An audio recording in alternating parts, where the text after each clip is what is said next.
Allah subhanahu wa ta'ala a commencé son livre par cette sourate, car elle réunit les objectifs du Coran. Voilà pourquoi elle est appelée la mère du Coran, la mère du livre ou encore le fondement. Elle est telle un titre et un merveilleux préambule pour l'ensemble du Coran. Hassan al-Basri a dit « Allah a déposé l'essence des livres précédents dans le Coran, puis il a déposé l'essence du Coran dans les sourates, Al-Mufassal, puis il a déposé l'essence contenue dans ces sourates dans la sourate Al-Fatiha. Celui qui connaît son explication est semblable à celui qui connaît l'explication de l'ensemble des livres révélés. » Dans son Al-Kashaf, Az-Zamakhshari a établi, quant à lui, qu'elle englobe l'essence du Coran, attendu qu'elle renferme les éloges qui reviennent à Allah, l'adoration, l'injonction et l'interdiction, et la promesse et la menace. Les versets du Coran ne traitent pas d'autre chose que cela. L'imam Fakhr al-Din a dit « L'objectif tout entier du Coran est établi sur 4 choses, la métaphysique,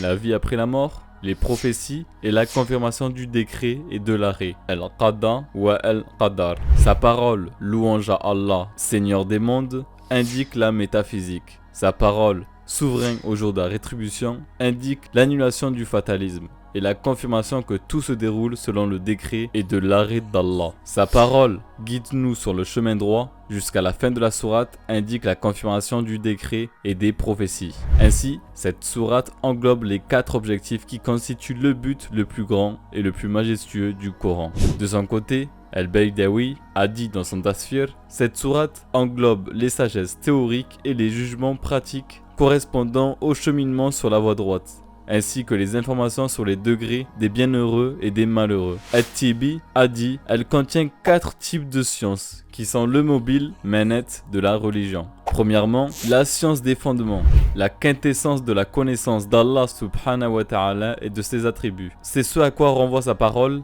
Seigneur des mondes, le tout miséricordieux, le très miséricordieux, ainsi que la connaissance de la vie après la mort ou la résurrection à laquelle renvoie sa parole, souverain du jour de la rétribution.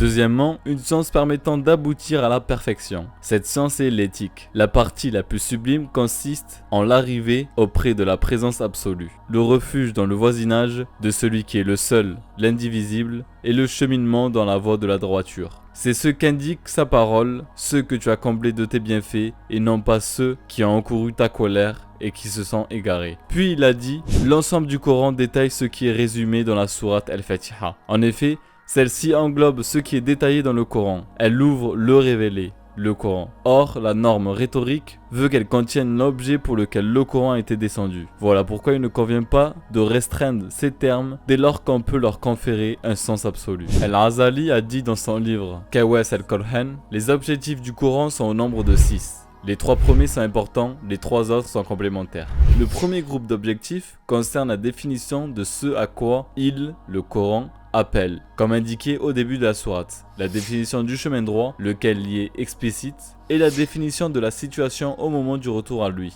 qui correspond à la vie dernière, ainsi que l'indique sa parole, souverain au jour de la rétribution. Le second groupe de finalités se rapporte aux états des gens obéissants, comme indiqué dans sa parole, ceux que tu as comblés de tes bienfaits, et aux étapes sur le chemin, comme le rappelle sa parole, c'est toi que nous adorons, et c'est auprès de toi que nous cherchons assistance.